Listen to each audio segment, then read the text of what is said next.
Hello everyone, welcome to round table study. तो देखो start करते हैं। ग्रुप नंबर 16 एलिमेंट्स हम लोग पढ़ रहे थे और हम पढ़ रहे थे ऑक्सीजन फैमिली के बारे में। इस वीडियो में हम लोग बात करेंगे ओजोन की, दैट मीन्स O3। ठीक है, तो देखो इसमें हम लोग पढ़ने क्या वाले हैं। हम लोग पढ़ेंगे प्रिपरेशन, कैसे हम लोग लैब में किस तरीके से बनाते हैं, फिर उसके बाद हम लोग इसका मैन्युफैक्चर कैसे कर सकते हैं। उसके बाद फिर हम लोग इसके प्रॉपर्टीज़ को देखेंगे, इसकी केमिकल प्रॉपर्टीज़ क्या है, इसकी फिजिकल प्रॉपर्टीज़ क्या है, इसका स्ट्रक्चर कैसा है। फाइनली इसके हम लोग यूजेस को देखेंगे और उसके बाद हम लोग देखो एक और मोस्ट इंपॉर्टेंट टॉपिक पढ़ेंगे, डिप्लेशन ऑफ ओजोन लेयर। ठीक है, डिप्लेशन का मतलब होता है इसको डिस्ट्रॉय करना। ठीक है ना। अच्छा, उसके बाद हम लोग जो है एक नेचुरल तरीके से भी हम लोग देखेंगे कि नेचुरल तरीके से किस तरीके से ओजोन बनता है हमारे एटमॉस्फेयर के लेयर में। जैसे आपको पता है ना कि 5 लेयर हैं हमारे एटमॉस्फेयर में, तो हमारा जो ओजोन है वो स्ट्रेटोस्फेयर में पाया जाता है, एग्जिस्ट करता है। तो हम ये देखेंगे कि किस तरीके से वो वहाँ पर ओजोन बन रहा है और किस तरीके से हम लोग खुद उस ओजोन लेयर को डिस्ट्रॉय कर रहे हैं, जो कि काफ़ी ज़्यादा हार्मफुल चीज़ होगी अगर हम उसको कंटिन्यूसली अगर डिस्ट्रॉय करते रहें। हाँ, वो हम आप सभी कर रहे हैं। हम लोग जो फ्रिज यूज़ कर रहे हैं, ये जो एयर कंडीशनर हम लोग जो यूज़ कर रहे हैं, तो वहाँ से CFCs गैस निकलती है। ठीक है, तो वो जा करके ओजोन को डिस्ट्रॉय करती है। क्या सारी चीज़ें होती हैं, कैसी सारी चीज़ें होती हैं, ये सारी चीज़ें हम लोग डिटेल में डिस्कशन करने वाले हैं। ओके, तो आपको नोट्स बनाते चलना है, सारी चीज़ें आपको यहाँ पर दिखाई देंगी, आपको लिखते चलना है। जहाँ पर भी आपको समझ में नहीं आएगा आप वहाँ पर पूछोगे। ठीक है, चलो भाई, तो सबसे पहले हम लोग समझते हैं ओजोन, देख लेते हैं कि कहाँ कहाँ ये मतलब ओजोन। जैसे कि आपको पता है कि देखो, एक मिनट हेडिंग पहले लगा लेते हैं। ठीक है, ओजोन जैसे आपको पता है कि ओजोन आपका क्या है, मतलब ये ऑक्सीजन का एक एलोट्रॉप है। एलोट्रॉप का मतलब क्या होता है कि एक ही एलिमेंट के, ऐसे कह लो कि उसका अलग एक एक दूसरा मॉडिफिकेशन फॉर्म है ना, मतलब एक दूसरे फॉर्म में भी एग्जिस्ट कर पा रहा हो, दैट इज कॉल्ड एलोट्रॉप। ठीक है, एलोट्रॉपिक फॉर्म कहा जाता है। ठीक है, तो सबसे पहले आप हेडिंग लगाओ, इंट्रोडक्शन ऑफ ओजोन। ठीक,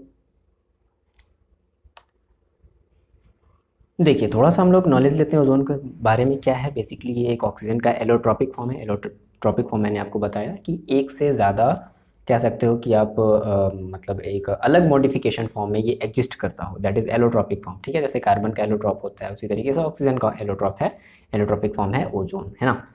आप इसका फॉर्मूला तो जानते ही हो, O3 जिसको हम लोग बोलते हैं। इतनी बातें तो आपको आई होप पता ही होंगी, है ना, O3। ठीक है, अच्छा अब थोड़ा सा देख लेते हैं कहाँ पाया जाता है। तो स्ट्रेटोस्फीयर में पाया जाता है, 20 kilometre away from the earth of surface of earth. ठीक है, और देखो होता क्या है ना कि 20 किलोमीटर तक ही आपका जो ऑक्सीजन है मिनिमम, ठीक है, वो एग्जिस्ट कर पा रहा है, तभी वहाँ पर क्या हो पा रहा है, ओजोन का फॉर्मेशन हो पा रहा है, तो है ना।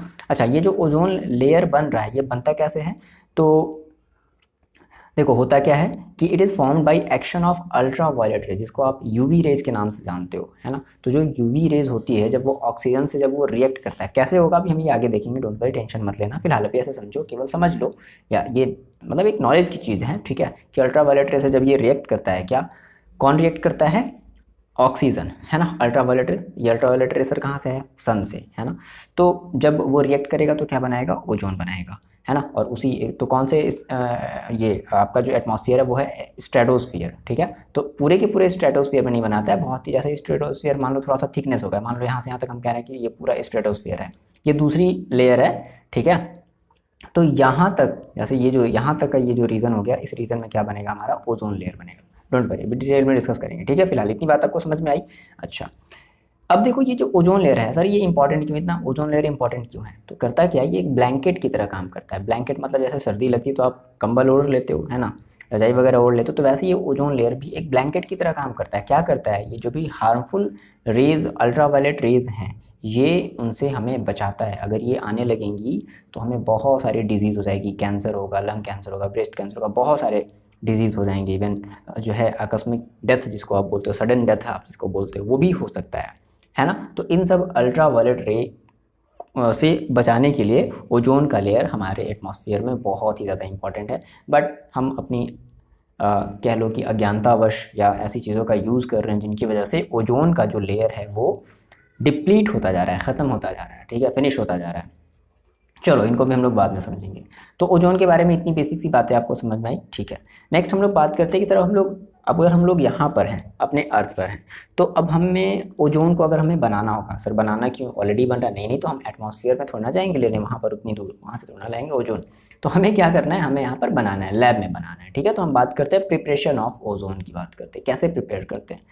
देखो करते कुछ नहीं है, आपको पता है कि अल्ट्रा वायलेट रे है और अल्ट्रावायलेट रे और ऑक्सीजन आपस में क्या कर रहे हैं, रिएक्ट कर रहे हैं। तो सेम वही काम हम यहाँ पर भी अपने लैब में करा देते हैं। करते क्या हैं कि देखो हमारे पास जो है एक ऐसे कह लो कि एक साइलेंट इलेक्ट्रिक डिस्चार्ज के ऊपर, इलेक्ट्रिक डिस्चार्ज मतलब समझ रहे हो ना, आपने जैसे कोई रॉड वगैरह लगाया और उसके ऊपर आपने क्या कर दिया, इलेक्ट्रिसिटी आपने फ्लो कराई, ठीक है, और उसके ऊपर आपने ऑक्सीजन फ्लो करा दिया, तो क्या होगा, आपका ओजोन का प्रिपरेशन हो जाएगा। कैसे, देखो सिंपल सी एक छोटी सी सेंटेंस चाहो तो आप यहाँ से लिख सकते हो कि ओजोन इज प्रिपेयर्ड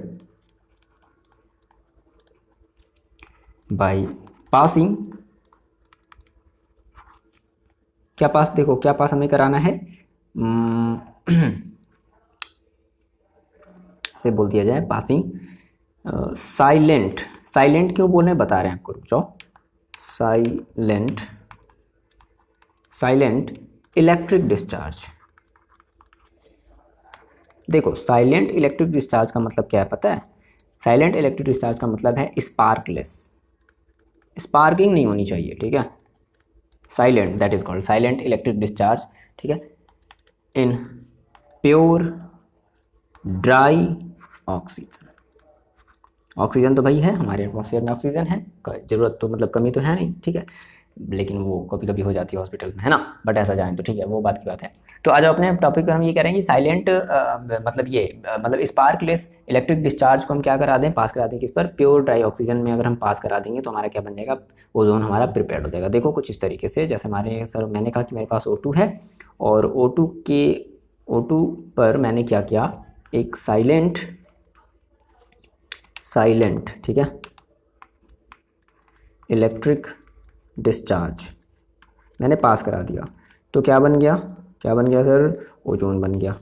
अच्छा ये रिवर्सिबल भी हो सकता है, तो क्या बन जाएगा, ओजोन बन जाएगा, दैट मीन्स O3 बन जाएगा। अब इसको बैलेंस कर लो थोड़ा सा, सॉरी इसको आप बैलेंस कर लो, O3 बन गया, ओजोन है ना, ओजोन का फॉर्मूला होता है O3, इसको आप बैलेंस करो, देखो 2 है इधर 3 है, तो 3 है तो 3 है तो इधर हम ऐसा करते हैं, इधर पहले 6 बना लेते हैं और इधर 2 है तो इधर हम 3 बना लेते हैं, ठीक है, तो 3O2 से हमारा क्या बन गया, 2O3 बन गया। अच्छा एक बात ध्यान रखना कि इसमें जो है ना एनर्जी का लिबरेशन होता है, दैट मीन्स इसकी जो डेल्टा H होती है वो होती है प्लस का 142.0 किलो जूल पर मोल, ठीक।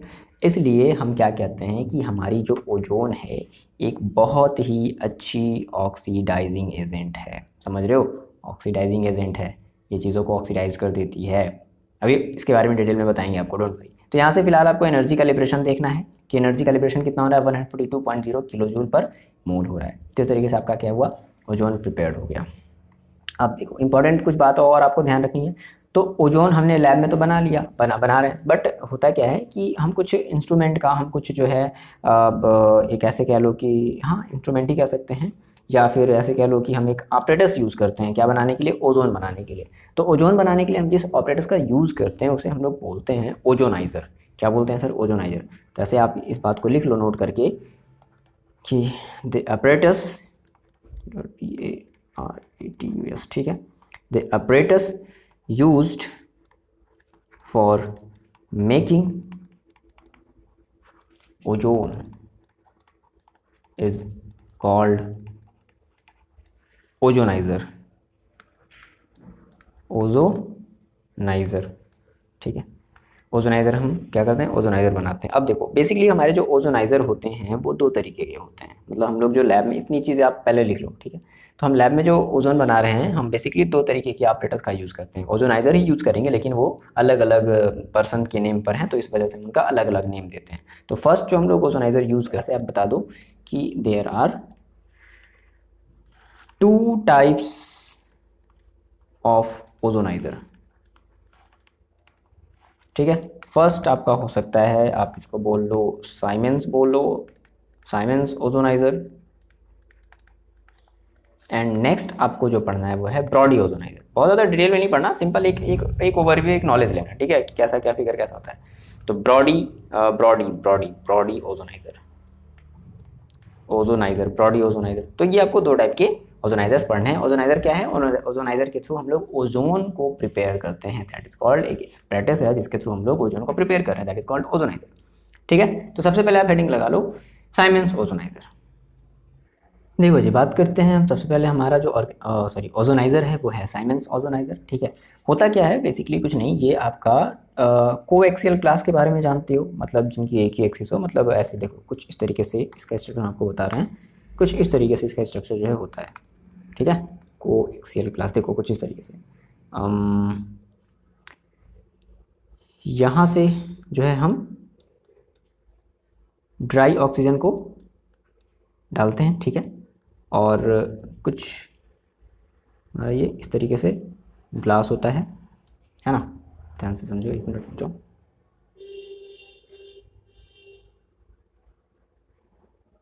ये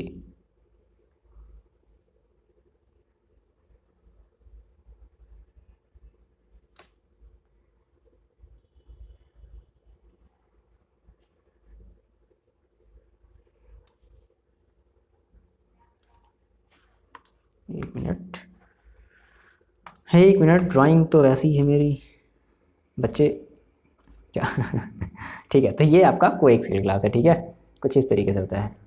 और होता क्या है कि हम यहाँ से जो है ड्राई ऑक्सीजन इनपुट करते हैं, ड्राई ऑक्सीजन यहाँ से हम इन करते हैं, और यहाँ से हमारा जो है ओजोन बाहर निकलता है, जिसको हम लोग बोलते हैं ओजोनाइड ऑक्सीजन। क्या बोलते हैं? एक प्योर ओजोन नहीं मिलता है, ओजोनाइज्ड ऑक्सीजन मिलता है, ओजोनाइज्ड ऑक्सीजन।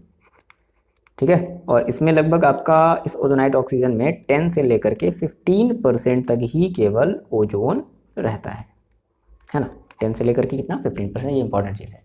अच्छा, तो ऐसा तो है नहीं कि सर इधर से डाला इधर से जो है ऑक्सीजन ऐसे इधर ओजोनाइज ऑक्सीजन बन गया, नहीं। होता क्या है कि हमें यहाँ पर कुछ तिकड़म लगाना पड़ेगा, और वो तिकड़म क्या है देखो।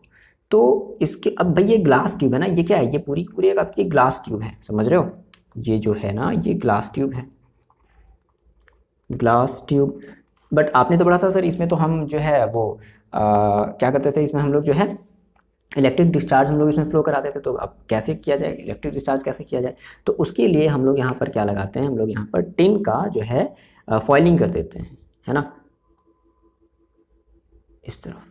ठीक है, टिन का हमने क्या कर दिया? फॉइलिंग कर दिया। इस तरफ कर देते हैं, इस तरफ कर देते हैं, ठीक है, इस तरफ कर देते हैं और इस तरफ कर देते हैं, है ना। हमने टिन की फॉइलिंग कर दी, और टिन की फॉइलिंग करने के बाद हम इसमें जो है एक कॉयल को कह सकते हो, एक जो इंडक्शन कॉयल होता है, जैसे हम इंडक्शन कॉयल ऐसा ना बना करके कुछ ऐसा बना दे रहे हैं, ये आपका एक इंडक्शन कॉयल है। फिजिक्स में आपने पढ़ा होगा भाई, ठीक है ये आपका इंडक्शन कॉयल है, और इसको हम इस तरीके से कनेक्ट कर देते हैं। ठीक, तो इंडक्शन कॉयल के थ्रू हम लोग मतलब इंडक्शन कॉयल लगा करके हम लोग क्या क्रिएट कराते हैं, हम लोग एक इलेक्ट्रिक डिस्चार्ज क्रिएट करते हैं। स्पार्कलेस, याद रखना है, स्पार्कलेस इलेक्ट्रिक डिस्चार्ज होना चाहिए, तब जा करके हमें यहाँ पर क्या मिलता है? ओजोनाइड ऑक्सीजन मिलता है। तो ये हमारी जो फिगर है, ये हमारा जो स्ट्रक्चर है वो है साइमंस ओजोनाइजर का। क्लियर है? कितना आसान है, सिंपल सिंपल से आप चीज़ें बना लोगे, मैंने आपको बना करके दिखाया, बहुत ईजी है। ठीक है, तो वही सारी चीज़ें मैंने देखो यहाँ पर लिख दी हैं, आप चाहो तो इसको राइट डाउन कर सकते हो, और आपको करना भी है, राइट डाउन तो करना ही पड़ेगा, बिल्कुल करना पड़ेगा सर। देखो क्या है, consist of two coaxial glass tube sealed at one end, the surface are coated. ठीक है, कोटेड कर दिया जाता है विद टिन फॉयल। ठीक है, टिन के फॉयल के साथ कोटेड कर दिया जाता है, and these coils are connected to induction coil. ठीक है, इनको हम इंडक्शन कॉयल से ऐड कर देते हैं। तो ऐसा करने से क्या मिलेगा भाई? हमने स्पार्क मतलब हमने वो क्या किया, हमने स्पार्कलेस जो है इलेक्ट्रिक डिस्चार्ज में फ्लो कराया ना, तो अब उसकी वजह से क्या मिल जाएगा हमें? ओजोनाइज्ड ऑक्सीजन मिलेगा। और इन ओजोनाइज्ड ऑक्सीजन में ध्यान रखने वाली बात है कि 10 से लेकर के 15% तक जो है केवल ऑक्सीजन ओजोन होता है, प्योर ओजोन हमें नहीं मिल रहा है, आपको समझ रहे हो? अच्छा, दूसरा देखो जो एक तरीका है, मैंने आपको एक और ओजोनाइज़र के बारे में बताया था, ब्रॉडीज ओजोनाइज़र के बारे में मैंने आपको बताया था। ठीक है, तो ब्रॉडीज वाला भी देखो, देख लेते हैं ब्रॉडीज वाला देखो क्या है। तो ब्रॉडीज ब्रॉडीज को भी हम लोग देखो बना लेते हैं। सिंपल है, कैसे बनाना है, कुछ नहीं करना है। इसका भी देखो स्ट्रक्चर कुछ वैसा ही रहेगा, लेकिन ये कुछ इस तरीके से रहेगा, मेरी बात ध्यान से समझना। देखो इसमें भी हमें जो है कोएक्सियल ग्लास को ही यूज़ करते हैं, लेकिन एक ग्लास के अंदर एक और दूसरा ग्लास बनाते हैं। ध्यान से मेरी बात को सुनो, अगर सुन करके बनाओगे ना तो बड़े देखो आसानी से बनेगा। एक ग्लास बनाते हैं बड़ा सा, और उसके अंदर में एक दूसरा ग्लास पहले बना लेते हैं। चलो ऐसा करते हैं कि सबसे पहले हम सर एक बड़ा सा ग्लास बना लेते हैं। ठीक, ये सर हमने जो है बना लिया एक बड़ा सा ग्लास।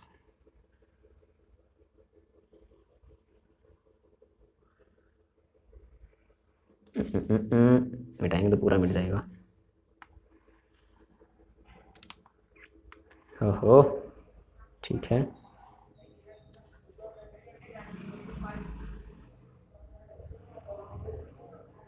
ठीक, अब इसके अंदर आपको एक और ग्लास बनाना है, लेकिन थोड़ा सा ध्यान से, कैसे, कुछ इस तरीके से देखो।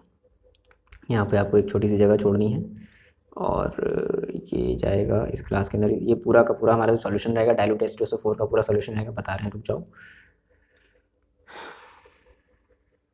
जी, ठीक है। और इसको आप थोड़ा सा जो है बेंड कर लो, बहुत ज़्यादा हो गया, कोई बात नहीं।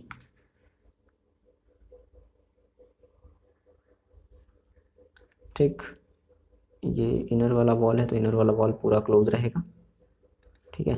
ये आउटर वॉल है तो आउटर वॉल को हल्का सा यहाँ पर ओपन करना है, और उसके बाद ये पूरा क्लोज रहेगा, ठीक है। अब यहाँ से देखो, यहाँ से जो है हमें क्या करना है, ड्राई ऑक्सीजन को इन करना है, ठीक है। ड्राई ऑक्सीजन को हमें क्या करना है, इन करना है। और उसके बाद यहाँ से हमने जो, अब इसके अंदर देखो, ये पूरा का पूरा हमारा जो है डीप्ड रहेगा किसमें, डाइल्यूट H2SO4 में। ये पूरा का पूरा क्या रहेगा आपके पास, डाइल्यूट H2SO4 रहेगा, ठीक है। अब यहाँ से एक और पाइप निकलेगी, और उस पाइप में से जो है ओजोनाइज्ड ऑक्सीजन बाहर निकल जाएगा, ठीक। कितना आसान है, बना लिया। आगे बात समझ में, ठीक। अब यहाँ पे देखो सर, स्पार्क प्लग सर आपने तो लगाया नहीं, बिल्कुल भी लगाना पड़ेगा ना, स्पार्क प्लग बिना लगाए कैसे काम चलेगा। तो ये जो हमारा, ये जो ये जो ग्लास है, इस ग्लास, बड़े से ग्लास के अंदर, यहाँ पर इसके सबसे टॉप में हम लोग क्या करते हैं, एक स्पार्क प्लग लगाते हैं, ठीक है।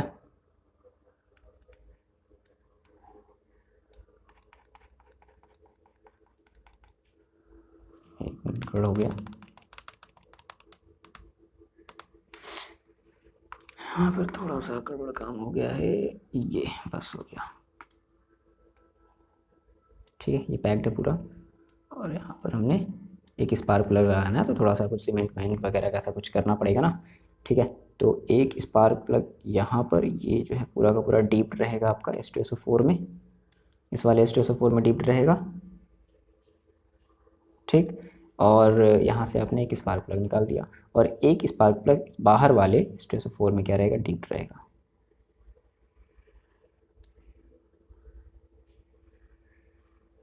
ठीक है। सिंपल आप मेरे साथ बनाते चलोगे तो बहुत इजीली बना लोगे, है ना। और ये दोनों आपके मिल करके क्या बनाएंगे, ये आपका एक यहाँ पे एक इंडक्शन कॉइल जुड़ा हुआ रहेगा, और इस इंडक्शन कॉइल के थ्रू हम क्या करेंगे भाई, अपनी हम भाई जो हमें जो है करंट फ्लो करानी है, और इसके थ्रू हमारा जो ओजोन है, देखो यहाँ से हमारा क्या जा रहा है, यहाँ से हमारा जा रहा है ड्राई ऑक्सीजन, ड्राई ऑक्सीजन जा रहा है, और इधर से हमें क्या मिल रहा है, ozone, ozonide oxygen.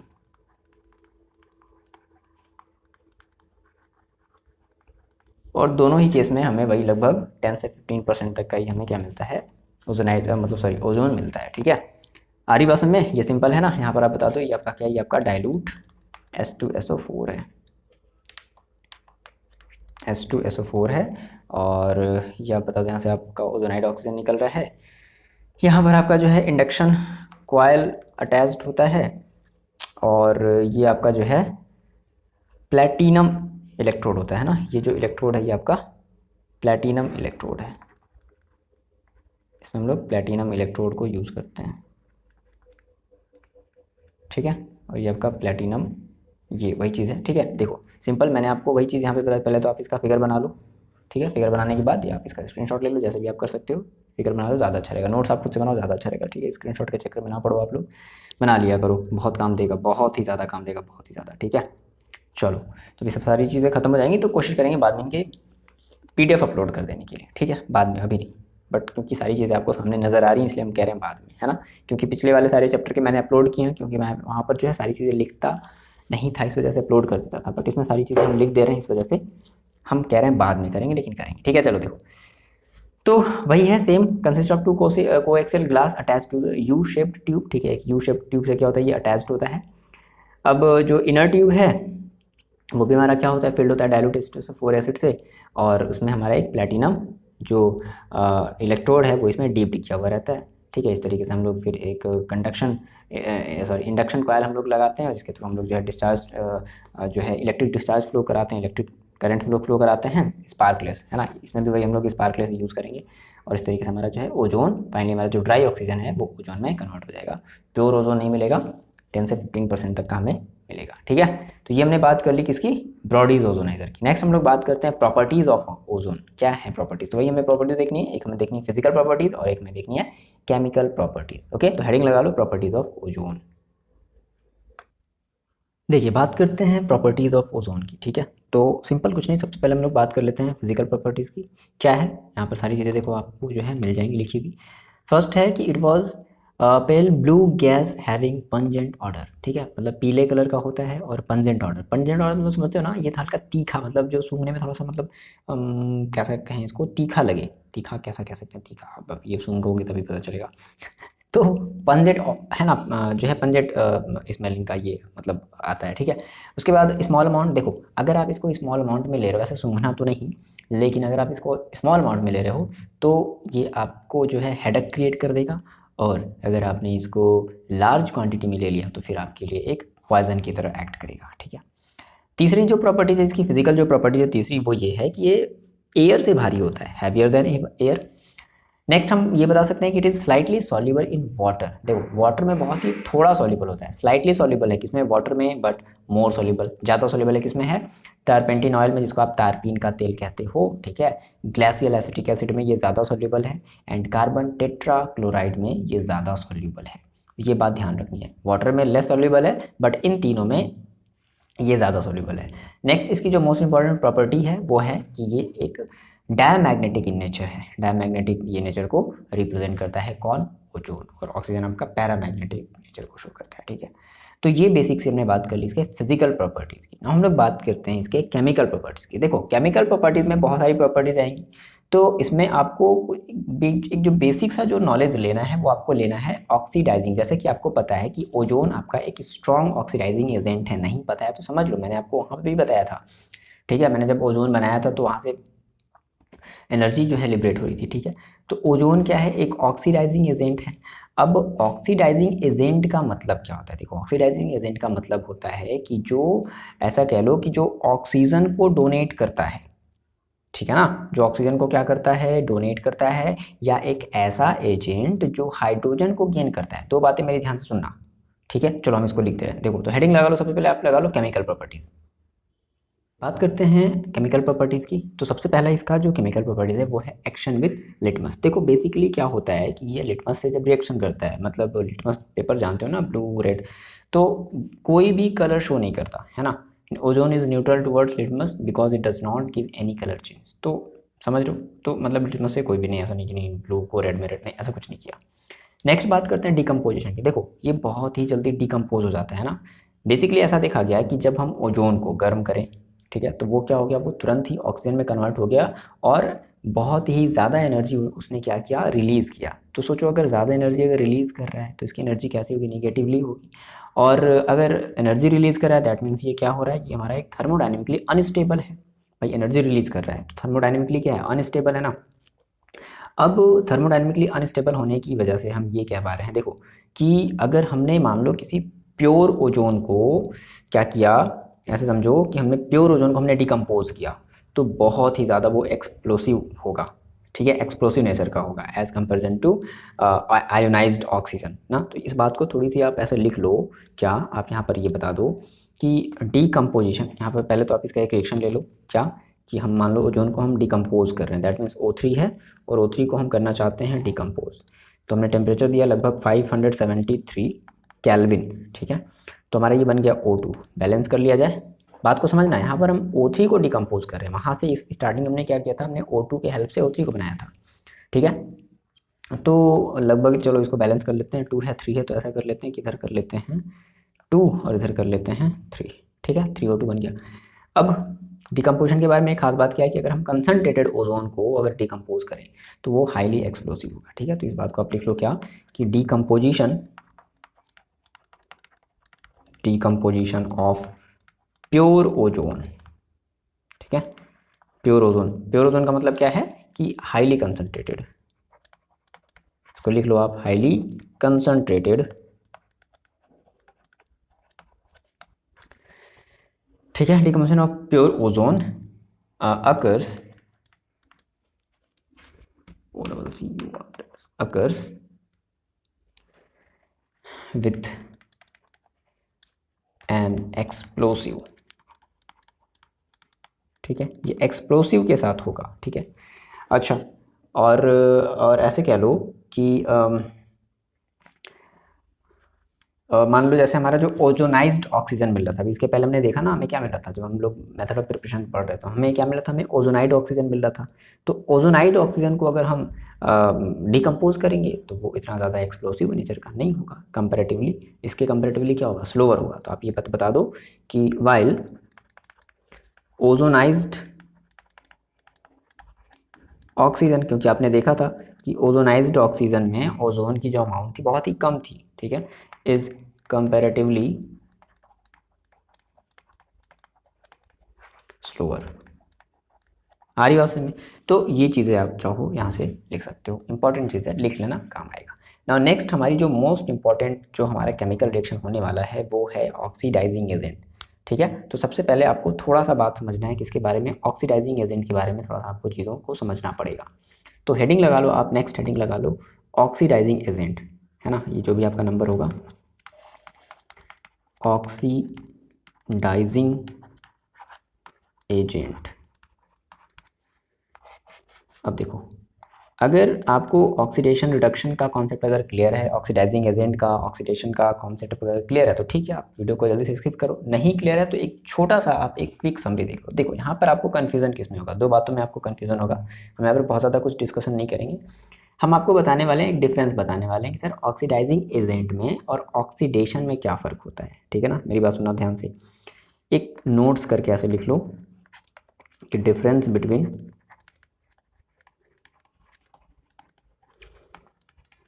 Oxidising agent and oxidation. हाँ ठीक है, ऑक्सीडेशन, इन दोनों में हमें एक थोड़ा सा छोटा सा डिफरेंस देखना है। देखो, ऑक्सीडेशन जो हमारा होता है वो एक प्रोसेस होता है, बात को समझो। ऑक्सीडेशन क्या है, एक फिनोमेना है, एक प्रोसेस है, जिसमें हम क्या करते हैं, जिसमें इलेक्ट्रॉन को लूज करते हैं या ऑक्सीजन को गेन करते हैं। बात को ध्यान समझना, ठीक है। ऑक्सीडेशन क्या है, एक फिनोमेना है जिसमें हम इलेक्ट्रॉन को लूज करते हैं या ऑक्सीजन को गेन करते हैं या हाइड्रोजन को लूज करते हैं। मैंने आपको एक टर्म भी बताया था, ऑयल एंड रिग, ठीक है। ऑयल एंड रिग मतलब ऑक्सीडेशन इज लॉस। ऑयल का मतलब क्या हुआ, ऑक्सीडेशन इज लॉस। रिग का मतलब क्या हो गया, रिडक्शन इज गेन, ठीक है। तो अगर आप इलेक्ट्रॉन गेन कर रहे हो दैट मीन्स वो रिडक्शन है, अगर आप इलेक्ट्रॉन लूज कर रहे हो दैट मीन्स वो ऑक्सीडेशन है। ऑयल एंड रिग, फिलहाल हम बात करें ऑक्सीडेशन की। देखो ध्यान से सुनो मेरी बात, मैंने आपसे ये कहा ना कि सर जो ऑक्सीडेशन है, ऑक्सीडेशन इज फिनोमिना या एक प्रोसेस, ठीक है, process of losing, process of losing electron और गेनिंग, GAINING, गेनिंग ऑक्सीजन। या तो आप ऑक्सीजन को गेन कर रहे हो या आप इलेक्ट्रॉन को लूज कर रहे हो, या फिर, ठीक है, या फिर लूजिंग हाइड्रोजन, या आप हाइड्रोजन को क्या कर रहे हो, लूज कर रहे हो। ये ऑक्सीडेशन की कहानी है, एक प्रोसेस है, ये कोई चीज़ नहीं है, ये एक प्रोसेस है। दूसरी बात हम बात करते हैं, देखो अपने ऑक्सीडाइजिंग एजेंट की, जो कि हमारा ओजोन एक ऑक्सीडाइजिंग एजेंट है। तो ये क्या क्या कर सकता है, हमें यही तो देखना है।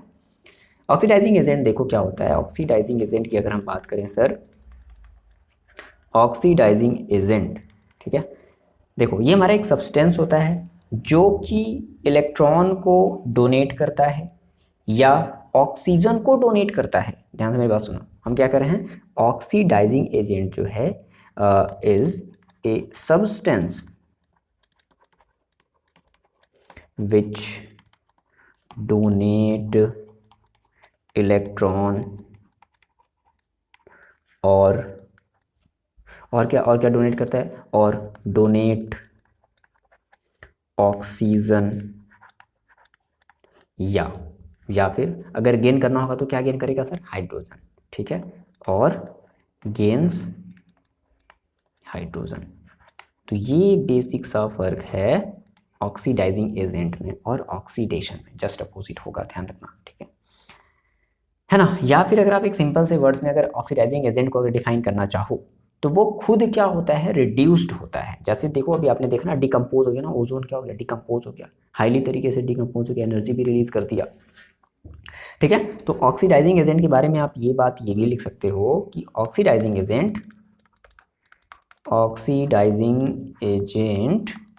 itself reduced, ठीक है, itself gets reduced। तो ये मैंने आपको एक्स्ट्रा नॉलेज दिया है, ठीक है, चाहो तो आप इसको लिखो या फिर चाहो तो आपकी मर्जी मत लिखो, ये मैंने आपको एक्स्ट्रा चीज़ें बताई हैं, ध्यान रखना, ठीक है। ये चीज़ इस कंटेंट का इस ऑक्सीजन फैमिली से कुछ लेना देना नहीं है, तो कृपया करके आप इसको अलग से लिखें, ठीक है। चलो अब देखो, अब समझ में आएगा, इतनी बात समझ आएगी। ऑक्सीडाइजिंग एजेंट क्या है कि जो ऑक्सीजन को क्या करेगा, डोनेट करेगा, समझ गए, हम ऑक्सीडाइजिंग एजेंट की बात कर रहे हैं। चलो तो देखो, सबसे पहला जो है ये बेसिकली मेटल्स का भी ऑक्सीडेशन करता है। मैंने क्या कहा आपसे, मेटल का ऑक्सीडेशन करता है। तो मेटल के ऑक्सीडेशन करने का मतलब क्या हुआ सर, मेटल के ऑक्सीडेशन करने का मतलब क्या हुआ कि मेटल को ऑक्सीजन दे देगा, नहीं समझे भाई। ओजोन है जो कि एक ऑक्सीडाइजिंग एजेंट है। तो अब ये जब मेटल के साथ रिएक्ट करेगा तो अपने आप को ऑक्सीडाइज्ड किया, अपने आप को ऑक्सीडाइज किया, दैट मीन्स अपने आप को रिड्यूस्ड किया, ऑक्सीजन निकाल दिया, तो वो ऑक्सीजन कहाँ जाएगा, मेटल के साथ अटैच हो जाएगा ना। आगे बात सुनिए, बस यही आपको समझाना था। चलो देखो, तो नेक्स्ट आप मतलब ये ऑक्सीडाइजिंग एजेंट के अंडर में देखो चलेगा, एक मिनट रुक जाओ। देखो जी, हमने कहा ऑक्सीडेशन ऑफ मेटल, ठीक है। तो ओजोन क्या करेगा, सर्टेन मेटल्स को उनके ऑक्साइड्स में कन्वर्ट कर देगा। कैसे, अपने आप को कैसे करके, रिड्यूस्ड करके। बात समझना, अपने आप को कैसे करके, रिड्यूस करके। देखो तो जैसे फॉर एग्जांपल हमने कहा कि जैसे सिल्वर जो है, मरकरी है, ये सब हमारे कुछ ऐसे मेटल्स हैं जो अपने आप को रिड्यूस करके मेटल ऑक्साइड्स बनाएंगे। फॉर एग्जांपल के तौर पे समझो आप, है ना, ध्यान समझना। जैसे मान लो मैंने कहा सर मेरे पास सिल्वर है, ठीक है, क्या है सर, सिल्वर है। तो सिल्वर जो है वो देखो किस में कन्वर्ट हो जाएगा, सिल्वर हमारा कन्वर्ट हो जाएगा सिल्वर ऑक्साइड में, सिल्वर ऑक्साइड में। चलो देखते हैं, बड़े मज़े से देखेंगे, बहुत ही ईजी है। देखो कैसे करना क्या है, आपके पास O3 है, आपके पास ओजोन था, ठीक है। तो ओजोन क्या होगा, सबसे पहले तो O2 में रिड्यूस्ड हो जाएगा और यहाँ से एक नेसेंट ऑक्सीजन निकल जाएगा, ठीक। अब इस नेसेंट ऑक्सीजन के साथ हमारा जो सिल्वर है, यानी कि Ag, और Ag का हमने 2 मॉलिक्यूल्स मतलब 2Ag, ठीक है। अभी चाहो तो ये बाद में ले लो, बाद में अब चाहो तो इसको ले लो। हमने कहा सर मेरे पास Ag है और Ag क्या करेगा, इस नेसेंट ऑक्सीजन से रिएक्शन करेगा, तो क्या बनाएगा बताओ, Ag2O बनाएगा। बैलेंस कर ले तो यहाँ पर क्या लगा देंगे, यहाँ पर 2 लगा देंगे। अब इसको आप ओवरऑल इक्वेशन लिखो। आपको देखो करना क्या है, आपको सिल्वर को रिएक्शन करना है। मेरी बात ध्यान समझना, हम चाहते तो डायरेक्ट लिख देते कि हाँ सर सिल्वर ले लिया और ओजोन से रिएक्शन करा दिया, बन गया। नहीं, देखो तो ओजोन, अब देखो इसको बैलेंस करो थोड़ा, तो बैलेंस देखो करोगे तो ये देखो, ये नेसेंट ऑक्सीजन कैंसिल आउट हो गया। यहाँ पर आपने लिया है सर 2Ag प्लस O3, है ना, यानी कि सिल्वर का आप क्या कर रहे हो, O3 के साथ क्या कर रहे हो, रिएक्शन करा रहे हो, ओके। अच्छा, उसके बाद इधर देख लो, इधर देखो क्या आ जाएगा, इधर देखो, इधर आएगा आपको मिलेगा Ag2O मिल गया, यानी कि सिल्वर ऑक्साइड आपको मिला, है ना, और प्लस इधर आपको मिल गया O2, हो गया। तो ये आपका देखो क्या हो गया, जो सिल्वर है वो सिल्वर ऑक्साइड में कन्वर्ट हो गया। कैसे, ऑक्सीजन ने क्या किया, अपना एक ऑक्सीजन सिल्वर को दे दिया। यही तो है भाई, ऑक्सीडाइजिंग एजेंट करते क्या है, आगे पास समझ में क्लियर हुआ। मैंने आपको क्या बताया, ऑक्सीडाइजिंग एजेंट क्या करते हैं, एक ऑक्सीजन डोनेट करते हैं, ऑक्सीजन डोनेट करते हैं, सिंपल सी बात है, याद रखो, क्लियर है, ओके। नेक्स्ट देखो, एक हमारा सिल्वर का एग्जांपल हो गया। चलो आप ये दूसरा एग्जांपल आप मेरे को बताओगे करके, दूसरा एग्जांपल आप ले लो, दूसरा चलो एग्जांपल आप ले लो,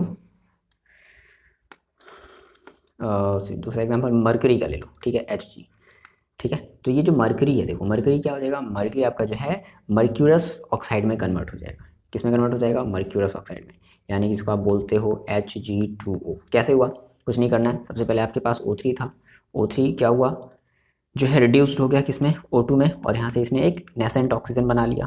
ध्यान समझना। अब ये नेसेंट ऑक्सीजन क्या करेगा, मरकरी के साथ रिएक्ट करेगा। तो कैसे देखो, Hg प्लस नेसेंट ऑक्सीजन, और आपको पता है कि जब Hg ऑक्सीजन से जब रिएक्शन करेगा तो क्या बनाएगा, Hg2O। ठीक, इसको आप बैलेंस करो, देखो तो ये नेसेंट ऑक्सीजन, ये नेसेंट ऑक्सीजन आपस में दोनों कैंसिल आउट हो गए भाई, इक्वेशन है ना। तो Hg था प्लस, अच्छा 2 है ना, तो यहाँ पे इसको बैलेंस कर लो पहले, यहाँ पर आपको लेना पड़ेगा 2Hg लेना पड़ेगा, ठीक है। इसको बैलेंस कर लो, हो गया।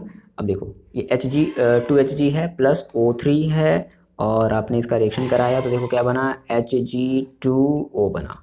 इसको आप लोग क्या बोलोगे, इसको आप लोग बोलोगे मर्क्यूरस ऑक्साइड। ये क्या आपका मर्क्यूरस ऑक्साइड, ठीक है। आ रही बात समझ में। अच्छा एक बात ध्यान रखना, यहाँ से एक इंपॉर्टेंट चीज़ आपकी एनसीईआरटी में मेंशन है।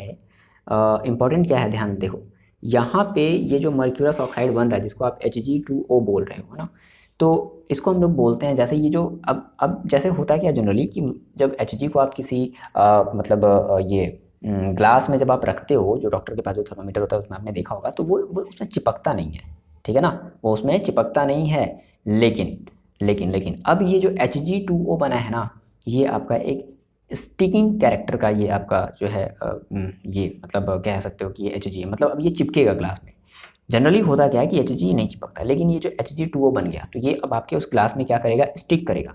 तो इसको हम लोग बोलते हैं सर, एक बड़ा ही अच्छा सा टर्म है, प्यारा सा टर्म आता है, टेलिंग ऑफ मरकरी। बहुत इंपॉर्टेंट सा टर्म है ये, ठीक है। तो आप इसको थोड़ा सा लिख लो, टेलिंग, वो टेलिंग कहानी वाला टेलिंग नहीं, TAILLING, टेलिंग ऑफ मर्क्यूरी। क्या है टेलिंग ऑफ मर्क्यूरी, थोड़ा सा इसके बारे में, इसके बारे में थोड़ा सा लिख लो। देखो होता क्या है कि जब इस केस में, इस जनरली इस वाले केस की हम बात कर रहे हैं, इंपॉर्टेंट सा ये केस है बहुत ज़्यादा। होता क्या है कि इसमें जो मरकरी है वो उसने अपने क्या कर दी कि जो उसकी, ऐसे कह लो इसको हम लोग जो बोलते हैं, एक वर्ड यूज़ किया गया है मेनिस्कस। मेनिस्कस मतलब क्या है कि वो अपनी टेंडेंसी जो है, मेनिस्कस वाली जो टेंडेंसी मतलब जो न चिपकने वाली टेंडेंसी उसने छोड़ दिया है, और वो अब जो है स्टिकिंग जो है करने लगा, ठीक है, ग्लास के साथ। तो इसी को हम लोग बोलते हैं सर टेलिंग ऑफ मरकरी। ऐसे इसको देखो, हम आपको लिखवा दे रहे हैं सिंपल से लैंग्वेज में। आप इसको ऐसा लिख लो कि, ऐसे बोल दो कि इन दिस रिएक्शन, यानी कि इस रिएक्शन में ये जो हो रहा है ना, mercury loses its meniscus, meniscus यूएस, ठीक है, and start sticking, and start sticking to side of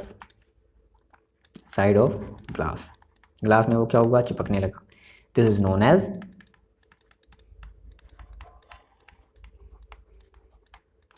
as, telling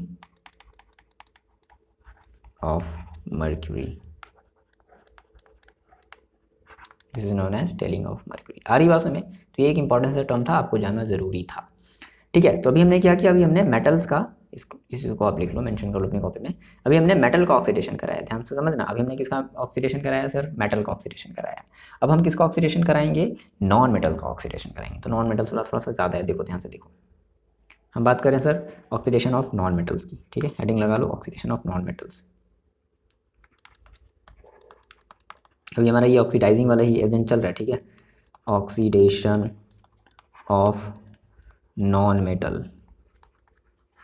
मैंने आपको पहले ही बता दिया कि ऑक्सीडेशन नाम सुनकर के कंफ्यूज नहीं होना है। ऑक्सीडेशन का मतलब क्या होता है कि इलेक्ट्रॉन को लूज करना या ऑक्सीजन को गेन करना। तो इस प्रोसेस में होगा क्या, जो मेटल है वो, जो नॉन मेटल है वो ऑक्सीजन गेन करेगा। अच्छा दूसरे वर्ड्स में क्या कहें कि सर जो ऑक्सीडाइजिंग एजेंट है, दैट मीन्स जो ओजोन है सर, वो क्या करेगा, वो अपना एक ऑक्सीजन डोनेट करेगा। समझ में आ रही बात, चलो। तो अब देखो इसमें हम जनरली जो है हम मॉइस्ट चीज़ों को लेते हैं, मतलब जो मतलब वाटर के साथ हम चीज़ों को लेंगे, ठीक है। तो पहला हमारा जो नॉन मेटल है, जैसे मान लो हमने कहा सर, हम पहला जो ले लेते हैं वो ले लेते हैं फॉस्फोरस, ठीक है। तो लेकिन कैसा फॉस्फोरस लेना है, मॉइस्ट फॉस्फोरस लेना है।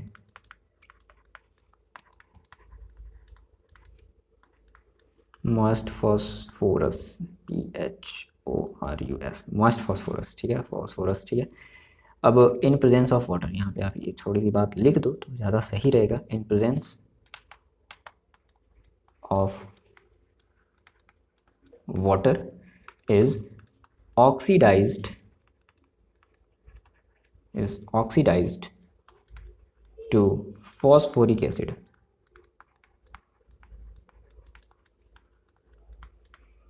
ठीक, देखो होगा क्या, सेम वही प्रोसेस में फिर से अप्लाई करना है। मैंने कहा सर मेरे पास था O3, ध्यान समझना आप मेरी बात, O3 था, ठीक है। O3 पहले क्या होगा,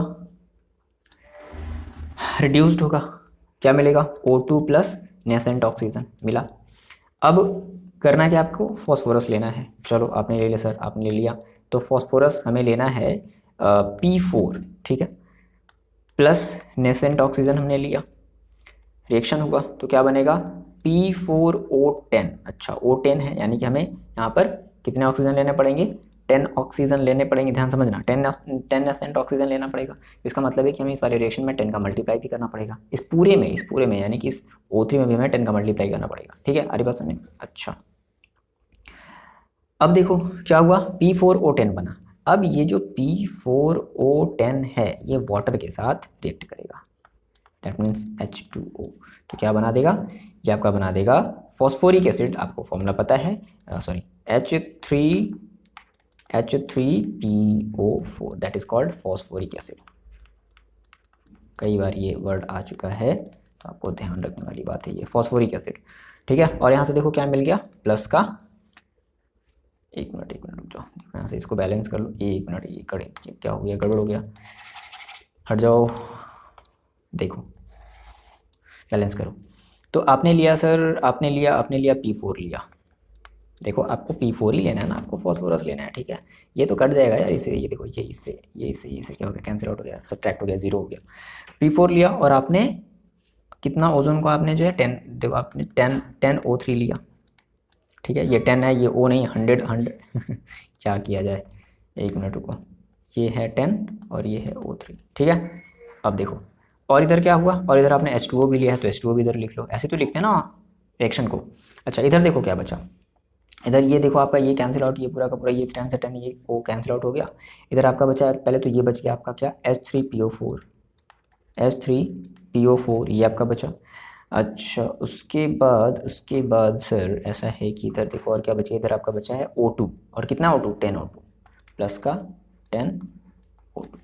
आ रही बात में, तो देखो सिंपल, चाहो तो आप डायरेक्टली इतना भी लिख करके बता सकते हो, है ना। इंपॉर्टेंट है कि फॉस्फोरस जो है वो ओजोन से रिएक्ट करके फॉस्फोरिक एसिड बनाएगा, क्लियर है, H3PO4, है ना। आ रही बात समझ में, चलो ठीक है। एक और देखो एग्जांपल हम लोग देख लेते हैं, एक और एग्जांपल देख लेते हैं। अभी हमने किसका किया, फॉस्फोरस का किया, एक और हम लोग एग्जांपल देख लेते हैं आयोडीन का, ठीक है। तो आयोडीन, मोस्ट आयोडीन, ठीक है ना, क्या बनाएगा, ये आपका बनाएगा आयोडिक एसिड। चलो तो आयोडीन सबसे पहले हमारे पास O3 है, O3 क्या होगा, डिकम्पोज होकर के बनाएगा O2 प्लस नेसेंट ऑक्सीजन। उसके बाद आयोडीन है I, तो I2 लेना पड़ेगा, है ना। I तो ऐसे फ्रीली एग्जिस्ट तो करेगा नहीं, प्लस नेसेंट ऑक्सीजन लिया, रिएक्शन हुआ, तो देखो रिएक्शन होकर के देखो क्या बना देगा, ये आपका बना देगा I2O5। अच्छा O5 है, इसका मतलब कि हमें यहाँ पे 5 का मल्टीप्लाई करना पड़ेगा, तब जाकर के यहाँ पे 5 लेना पड़ेगा, पूरे के 5 में मल्टीप्लाई कर देते तो यहाँ पे 5 को लेंगे ना, ठीक है।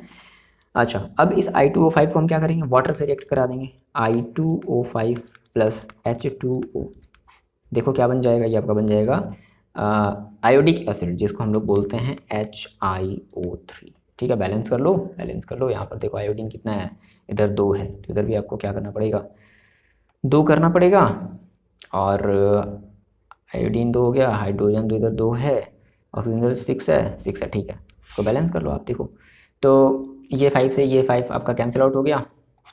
उसके बाद ये देखो क्या बचा आपके पास बचा, अच्छा देखो ये I2O5, ये I2O5 कैंसिल आउट हो गया। आपको चाहिए क्या था, आपको चाहिए था आयोडीन, यानी कि I2 प्लस आपको चाहिए था ओजोन से इसका रिएक्शन कराना था, प्लस वाटर के साथ, आ रही बस में।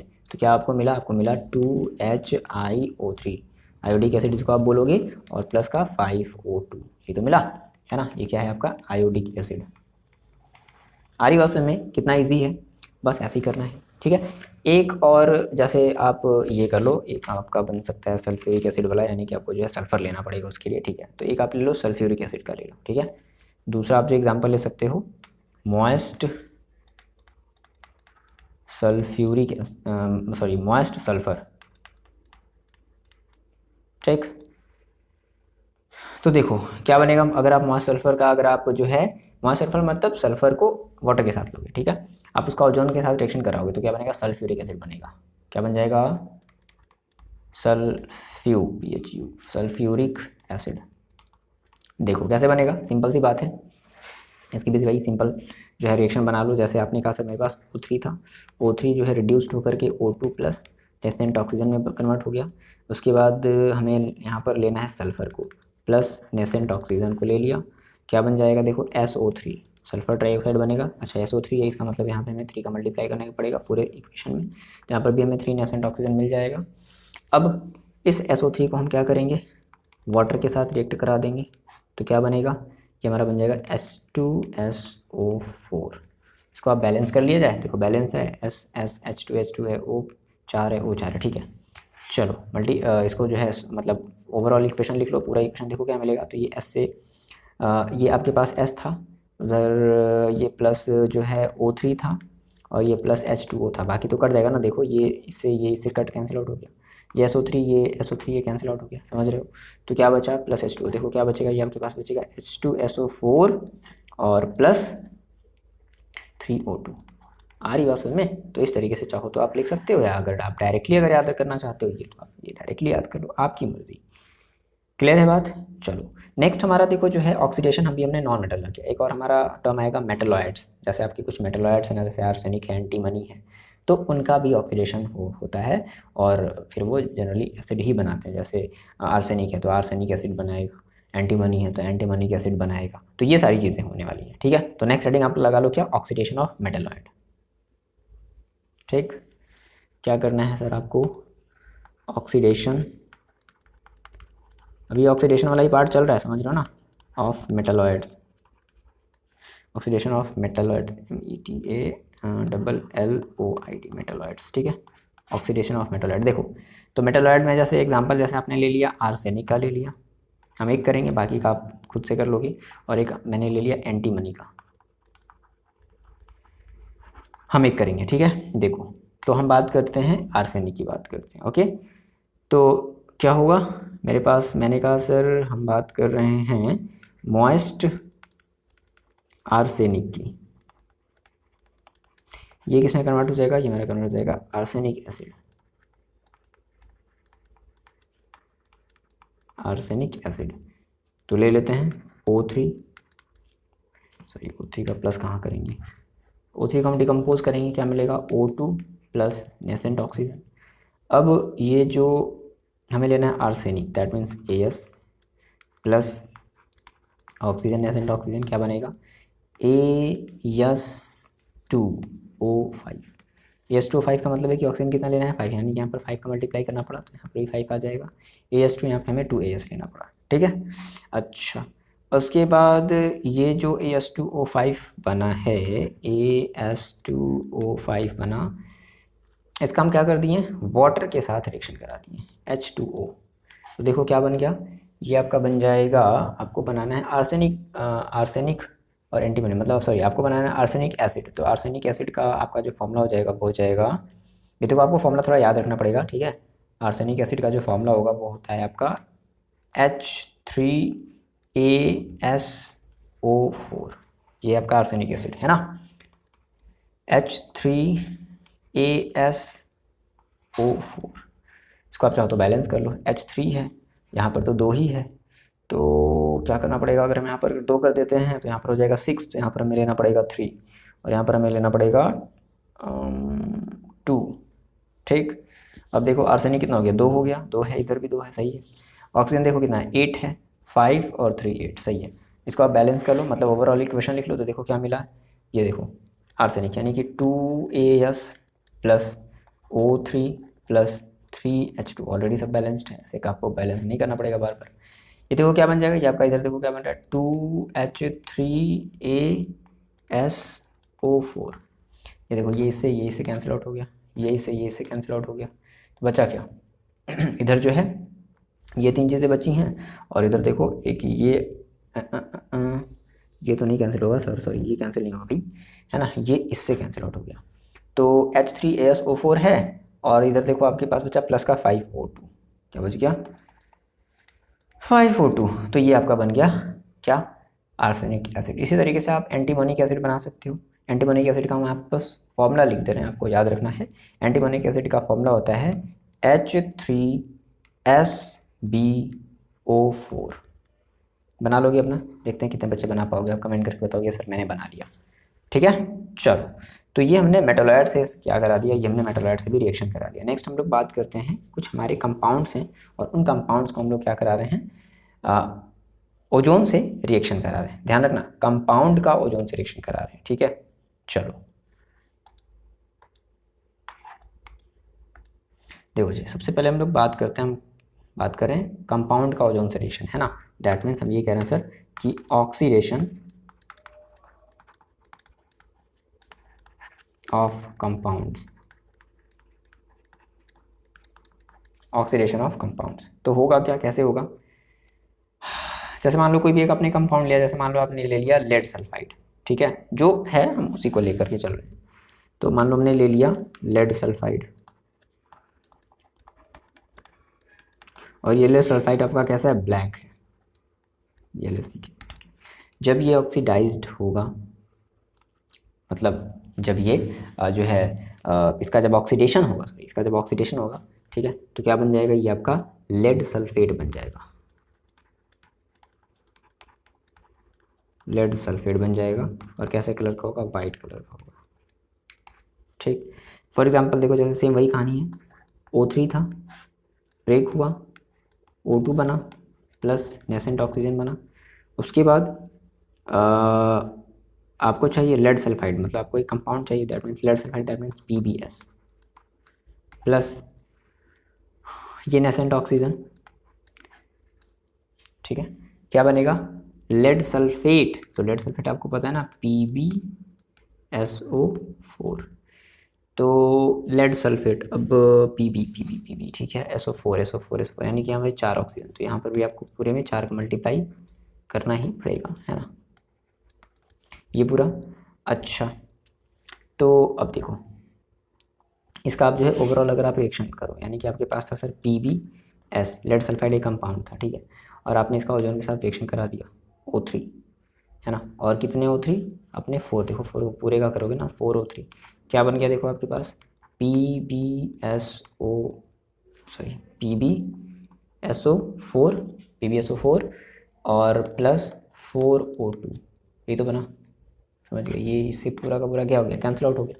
तो ये आपका जो है लेड सल्फेट है, रेड नहीं, लेड सल्फेट है, और ये जनरली वाइट होता है। क्लियर है? इसी तरीके से बहुत सारे ऐसे कंपाउंड हैं जिनका आप बना सकते हो। जैसा ना, हम एग्जांपल आपको देते रहे हैं, अब बनाना, हम ये नहीं बनाएंगे, आप बनाना। जैसे कि जो है आपका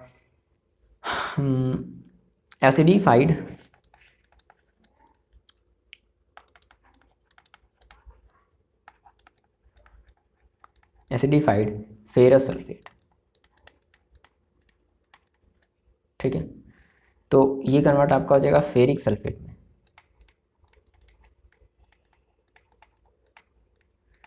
ये कन्वर्ट हो जाएगा किसमें? फेरिक सल्फेट में, ठीक है। और आपको सभी का फॉर्मूला पता है, फेरस सल्फेट देखो हम आपको बता दे रहे हैं,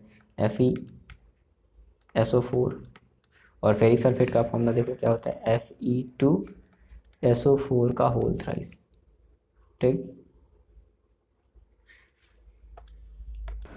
देखो, बात करते हैं ब्लीचिंग एजेंट, यानी कि हमारा जो ओजोन है वो एक्ट करता है एज अ ब्लीचिंग एजेंट की तरह। ब्लीचिंग एजेंट का मतलब समझ रहे हो, जैसे ये किसी के कपड़े का रंग उड़ा देगा, है ना, मतलब कि अगर आपको कलरलेस अगर कोई चीज़ अगर मैटर अगर बनाना है तो आप उसके लिए ओजोन का यूज़ कर सकते हो, ठीक है। देखिए, सेम वही चीज़ मैंने बता दी है आपको, है ना, कि due to oxidising agent, due to oxidising action of ozone it act as mild bleaching agent, ठीक है, फॉर ऑर्गेनिक कलरिंग। जैसे कोई भी आपके पास ऑर्गेनिक कलरिंग मैटर है, आपने उसको ओजोन से रिएक्शन करा दिया, तुरंत उसका कलर क्या हो गया? That means oxidised colourless matter और प्लस बाहर निकल जाएगा। ठीक है। इसी तरीके से ये जो है और भी रिएक्शन कर सकता है, फॉर एग्जांपल जैसे ये रिएक्शन कर सकता है रिएक्शन विथ पर ऑक्साइड। ठीक है, ये पर ऑक्साइड से भी क्या कर सकता है, रिएक्शन करता है। देखो पर ऑक्साइड से रिएक्शन करके, जैसे मान लो आपने कहा सर मेरे पास एक पर ऑक्साइड जैसे हाइड्रोजन पर ऑक्साइड है, जैसे फॉर एग्जांपल H2O2, ठीक है, H2O2 क्या किया, ओजोन ने रिएक्शन कर दिया, क्या बना दिया,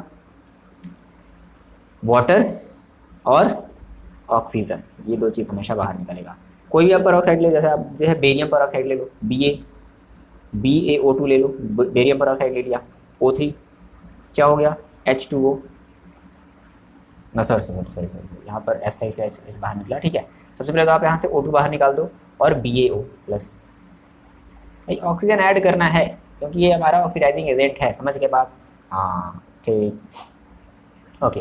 देखो सिमिलरली इसी तरीके से आप ये भी बता सकते हो फॉर्मेशन ऑफ ओजोनाइड। ओजोनाइड का नाम इंपॉर्टेंट है, तो ये कई बार आपके जो है ऑर्गेनिक केमिस्ट्री में भी ये कई बार आया होगा, ध्यान से देखना। फॉर्मेशन ऑफ ओजोनाइड, ओजोनाइड क्या है सर ये ओजोनाइड, देखो ध्यान से, ओजोनाइड है कुछ नहीं, थोड़ा सा स्ट्रक्चर टाइप से आपको थोड़ा सा याद रखना पड़ेगा, बड़ा आसान है बनाना।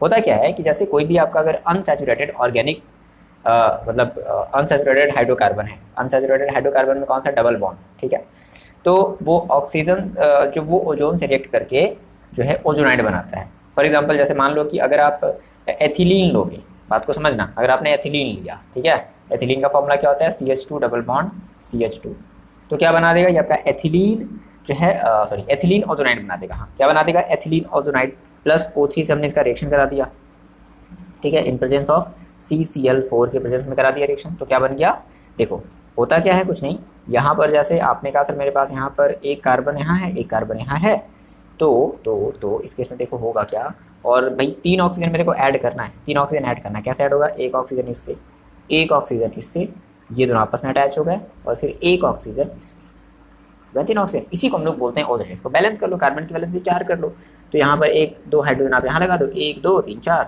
और 2 हाइड्रोजन आप यहाँ लगा दो, हो गया। तो ये आपका है बच्चे, ये आपका है एथिलीन ओजोनाइड। क्या है ये sir, ethylene, sorry ethylene ozonide, ठीक है। इसी तरीके से मान लो आपने प्रोपीन लिया, तो प्रोपिलीन ओजोनाइड बन जाएगा, ध्यान रखना। अच्छा ये भी ध्यान रखना है कि ये कहाँ ओजोन कौन से वाले कार्बन के पास अटैच होगा, तो जहाँ पर जिनके बीच में डबल बॉन्ड हो, जैसे मान लो आपने प्रोपीन ले लिया है ना, जैसे मान लो यहाँ पर आपने कर लिया CH2, फिर यहाँ पर आपको CH करना पड़ेगा, तो फिर आप यहीं पर यानी कि एक एक्स्ट्रा आप यहाँ पे CH3 आप यहाँ से ऐसे निकालोगे, और ये जो ओजोन जो ऐड यानी कि जो ऑक्सीजन जो ऐड होगा वो डबल बॉन्ड वाले के पास, कार्बन कार्बन वाले के पास ऐड होगा। आ रही बात समझ में, ठीक है, ओके, इसको हटा देते हैं नहीं तो गड़बड़ हो जाएगा, ठीक। तो ये आपने बना लिया ओजोनाइड, ओजोनाइड इसी स्ट्रक्चर को हम लोग बोलते हैं सर ओजोनाइड बोलते हैं। तो आई बात समझ में, ठीक है। अच्छा देखो एक इंपॉर्टेंट चीज हम लोग मिस कर गए हैं, स्ट्रक्चर, ठीक है, ओजोन का स्ट्रक्चर जल्दी से हम लोग देख लेते हैं। स्ट्रक्चर ऑफ ओजोन कुछ नहीं है, आपने कई बार आपने अगर यार आपने NO का बनाना सीखा है, NO2 का आपने बनाना सीखा है, तो फिर O3 का क्यों नहीं बना लोगे, ठीक है। हेडिंग लगा लो, स्ट्रक्चर ऑफ ओजोन। देखो हम लोग बेसिक से स्टार्ट करते हैं, ओजोन, ओजोन यानी 3 ऑक्सीजन है, चलो ऐसा करते हैं 3 ऑक्सीजन साथ में ले लेते हैं, एक ऑक्सीजन ले लिया, एक ऑक्सीजन ले लिया, एक ऑक्सीजन ले लिया, क्या होगा ऑक्सीजन की, आपको पता है लास्ट में कितने इलेक्ट्रॉन होते हैं, 6, 1 2 3 4 5 6, 1 2 3 4 5 6, 1 2 3 4 5 6, ये ऐसे सिंपली नॉर्मली बना लिया, कोई रिएक्शन वैक्शन कुछ वगैरह नहीं, ठीक है।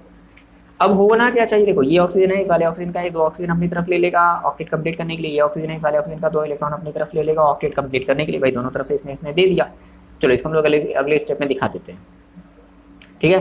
तो 1 2 है ना, बात समझना, और इसने एक अपना बॉन्ड जो है बना लिया, और एक जो है ऐसा समझ लो उल्टा हो गया, इसने एक बॉन्ड, इसने अपना एक पेयर ऑफ इलेक्ट्रॉन देकर के बॉन्ड शेयर कर लिया, और इसने अपना एक इलेक्ट्रॉन दे करके बॉन्ड इसके साथ भी शेयरिंग कर लिया, ठीक है। अच्छा यहाँ पर बचे कितने, यहाँ पर 6 बचे, 1 2 3 4 5 6, और एक माइनस का आ गया सिंबल। यहाँ पर देखो अब एक लोन पेयर ऑफ इलेक्ट्रॉन बचेगा, क्योंकि एक ये बच गया ना, ये तो बच गया ना, ठीक है, आरी बासन में एक लोन पेयर ऑफ इलेक्ट्रॉन बच गया।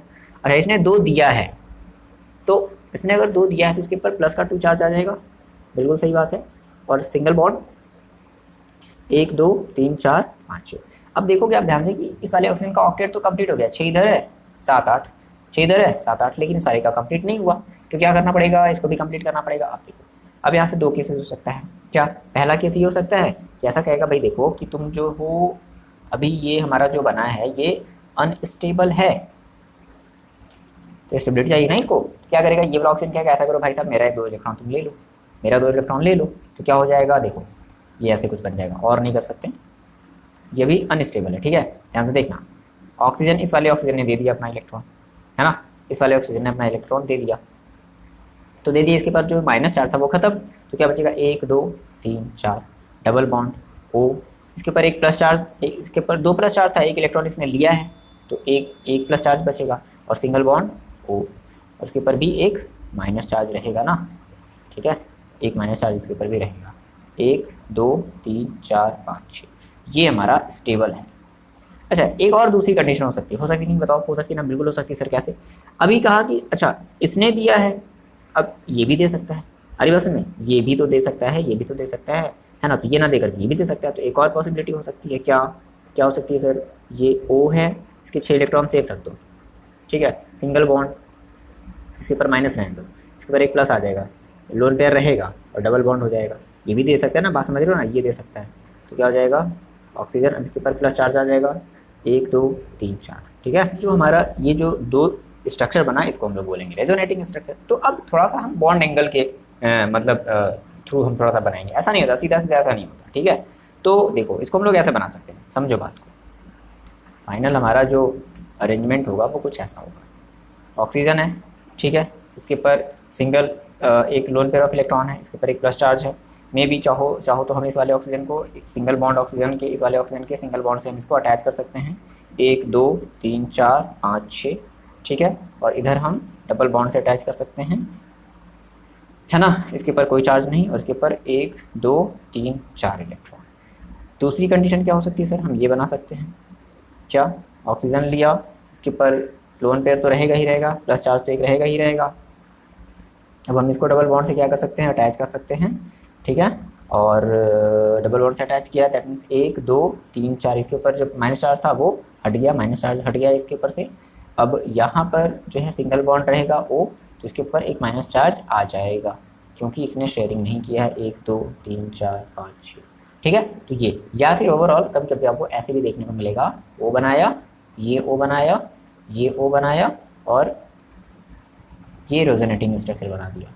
ठीक है, मतलब कि ये या तो बॉन्ड यहाँ हो सकता है, डैश लाइन है ना, मतलब ये अनसर्टेन है, चीज़ें क्या अनसर्टेन है, एक लाइन यहाँ हो सकती है, अपने भी यहाँ पे भी हो सकता है। ठीक है, तो इस तरीके से आ रही बात समझ में। अच्छा, अब इंपॉर्टेंट चीज़ है कि इनके बीच का जो बॉन्ड एंगल होता है वो होता है 116.8 डिग्री, ठीक, 116.8 डिग्री। अच्छा, इनकी जो बॉन्ड लेंथ है भाई, जैसे मान लो हमने कहा कि ध्यान से देखना, आप ये देखोगे कि जो एक जगह डबल बॉन्ड है और एक जगह सिंगल बॉन्ड है, ठीक है, तो ऑक्सीजन के बीच, ध्यान से मेरी बात समझो, ऑक्सीजन के बीच अगर सिंगल बॉन्ड है तो आपको पता है कि जो सिंगल बॉन्ड की जो लेंथ होती है वो बड़ी होती है, और जो डबल बॉन्ड की लेंथ होती है बच्चे लोगों वो छोटी होती है, आपने क्लास 11 में पढ़ा है ना।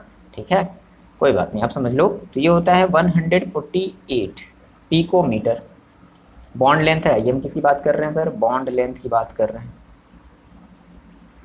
बॉन्ड लेंथ की बात कर रहे हैं। और जो डबल बॉन्ड की बॉन्ड लेंथ है वो थोड़ी सी कम होगी, तो ये होती है 110 पिकोमीटर। ठीक है, ऑक्सीजन डबल बॉन्ड ओ और डबल बॉन्ड ओ के बीच हमारी जो बॉन्ड लेंथ होगी हमारी डबल बॉन्ड होगी। आ रही है उसमें। नेक्स्ट हम लोग इसका जल्दी से यूजेस देख लेते हैं, बहुत ईजी है, बहुत ईजी है। चलो जल्दी से यूजेस, हेडिंग लगा लो, यूजेस ऑफ ओजोन। देखो जी, बात करते हैं यूजेस ऑफ ओजोन की। ठीक है, बहुत ही ईजी सा है, कुछ नहीं, सब आपको पता है कि ये बेसिकली जो है जैसे ये जर्मिसाइडल प्रॉपर्टी रहता है। जर्मिसाइडल प्रॉपर्टी का मतलब क्या होता है कि ये जर्म को किल करता है, तो हम लोग इसका जो है यूज़ करेंगे डिसइंफेक्शन में, है ना, मतलब it is use for disinfecting, sterilising water, इन सब चीज़ों में इनका ओजोन का यूज़ करेंगे। दूसरी इसकी जो खास बात है वो ये है कि it is use for bleaching, है ना, आपने देखा था। ठीक है, जैसे स्टार्च की आपको अगर ब्लीचिंग करनी हो, आइवरी की आपको ब्लीचिंग करनी हो, ये जो टस्क होते हैं ना, TUSK, टस्क, जो हाथी के जो दांत होते हैं उनको ब्लीच करने में ये काम आता है, ठीक है। उसके बाद it is use for purifying air of crowded places, जैसे मान लो बहुत ज़्यादा क्राउडेड प्लेस, जैसे कोई ज़मीन के अंदर कोई टनल है, वहाँ पर बहुत ज़्यादा क्राउडेड प्लेस है, तो वहाँ पर हमें ओजोन का यूज़ करते हैं उसको एयर को प्योरीफाई करने के लिए, ठीक है। जैसे सिनेमा हाउसेज में यूज़ करते हैं, अंडरग्राउंड टनल्स में यूज़ करते हैं, हॉस्पिटल्स में यूज़ करते हैं, तो इन सब चीज़ों में हम लोग जो है ओजोन का यूज़ करते हैं, ठीक है। जो वो होते हैं जिनको आप बोलते हो क्या बोला जाता है उसको, चलो ठीक है, मेरे को नाम नहीं याद आ रहा है, ठीक है। नेक्स्ट देखो, इसका हम यूज़ कहाँ कर सकते हैं, it is also use as oxidising agent, पता है सभी को पता है, हमने सर अभी वही तो पढ़ा है, ऑक्सीडाइजिंग एजेंट इन लेबोरेटरी में हम लोग इसको ऑक्सीडाइजिंग एजेंट की तरह यूज़ करते हैं, ठीक है। नेक्स्ट इसका जो यूज़ है वो है इंडस्ट्री के लिए, ठीक है ना, जैसे आपको सिल्क एंड सिंथेटिक कैम्फर बनाना है तो उसमें आप ओजोन का भी यूज़ करोगे। ओके, अब देखो, अब यहाँ से आपका एक मोस्ट इम्पॉर्टेंट चीज़ जो है वो स्टार्ट हो रहा है, रुक जाओ, हाँ, यहाँ से हम लोग सर बात कर रहे हैं ओजोन लेयर हमारा जो बन रहा है एटमॉस्फेयर में वो कैसे बन रहा है, तो हम लोग ये थोड़ा सा देखते हैं। देखो जनरली होता क्या है, ठीक है, आप बात करें जो हमने आपसे ये कहा था कि हम इसको जो है डिटेल में थोड़ी सी डिस्कशन करेंगे, शायद ये आपका पॉजिटिव टाइप का क्वेश्चन अगर दे दे तो फिर ठीक है, नहीं तो कोई बात नहीं, नॉलेज आपके पास रहेगा, है ना। देखो, तो ओजोन लेयर आपको पता है कि बेसिकली भाई 5 हमारे पास जो है एटमॉस्फेयर होते हैं, ट्रोपोस्फियर है, स्ट्रेटोस्फियर है, मेसोस्फियर है, थर्मोस्फियर है और एक्सोस्फियर है, ठीक है। अच्छा, इन सभी स्फीयर की आप खासियत जानते हो ना, अरे ये जो है आपके जो छोटे भाई बहन होंगे ना, क्लास क्या बोले उसको, क्लास 8th में या 9th में या 7th में, तो ये चीज़ें आपको वहाँ से मिलेंगी, ठीक है। देखो, जो ट्रोपोस्फियर होता है ये आपकी अर्थ के सबसे नज़दीक का एटमॉस्फेयर है, ठीक है। यहाँ पर आपका जो एयरप्लेन उड़ता है या फिर आप जो हॉट एयर बलून उड़ाते हो, हॉट एयर बलून जो आप उड़ाते हो ना, वो आप इसी लेयर में उड़ाते हो। जो बारिश होती है, जो रेन होती है, जो बादल बनते हैं, है ना, जो क्लाउड होता है वो क्लाउड, ठीक है, ये सब सारे के सारे इसी स्फीयर में, इसी ट्रोपोस्फियर में होते हैं, ठीक है। स्ट्रेटोस्फियर की देखो कहानी क्या है कि इसमें आपका ओजोन लेयर बनता है। अब ऐसा नहीं, मैंने आपको बताया था कि पूरे के पूरे लेयर में, पूरे के पूरे स्फीयर में ओजोन नहीं बनता, थोड़े से, जैसे मान लो इतना मोटा है ओजोन लेयर, तो इतने थोड़े से पार्ट में क्या बन गया, ओजोन बन गया। भाई ओजोन वहीं तक तो बनेगा ना जहाँ तक ऑक्सीजन जाएगा, ठीक है। तो ये आपका जो होता है वो आपका स्ट्रेटोस्फियर होता है। अच्छा, उसके बाद नेक्स्ट आपका जो स्फीयर है वो आपका मेसोस्फियर होता है। मेसोस्फियर में जो आपके जो मेटेओर्स होते हैं वो फॉल होते हैं, ठीक है। उसके बाद आपका होता है थर्मोस्फियर। थर्मोस्फियर में आपकी जो है सैटेलाइट जो होती है ना वो मूव करती है, ठीक है। अब यहाँ से देखो क्या है कि मेसोस्फियर के जस्ट ऊपर से, है ना, यानी कि थर्मोस्फियर के निचले पार्ट से जो है आपका आउटर स्पेस जो है क्रिएट हो जाता है, यहाँ से आउटर स्पेस यहाँ से क्रिएट हो जाता है, ठीक है। इसके थोड़े से पार्ट से यहाँ से आउटर स्पेस क्रिएट हो जाता है। तो आउटर स्पेस आ गया तो अब ऐसी बात है सर कि थर्मोस्फियर में क्या रहेगा, सैटेलाइट रहेगा। और सबसे लास्ट में आपका होता है एक्सोस्फियर, जिसमें आपके स्पेस शिप जो मूव करते हैं वो आपके वो आपके एक्सोस्फियर में होते हैं। क्लियर है ये बात? चलो देखो, अब मैंने आपको पहले ही बताया है कि जो हमारा ओजोन है ना हमारे एटमॉस्फेयर में, कौन से एटमॉस्फेयर में, स्ट्रेटोस्फेयर में जो ओजोन अवेलेबल है वो हमारे मतलब अर्थ पर जितनी भी चीज़ें रह रही हैं, वो चाहे पेड़ हो, चाहे लिविंग थिंग हो, मतलब लिविंग थिंग के लिए इम्पॉर्टेंट है ना, पेड़ हो, एनिमल्स हो, ह्यूमंस भी as a type of animal ही है, आपको पता ही होगा अगर अपने बायोलॉजी अगर किसी अच्छे टीचर से क्लास 10 तक अगर आपने पढ़ा होगा तो ह्यूमंस भी एक एनिमल है, ठीक है।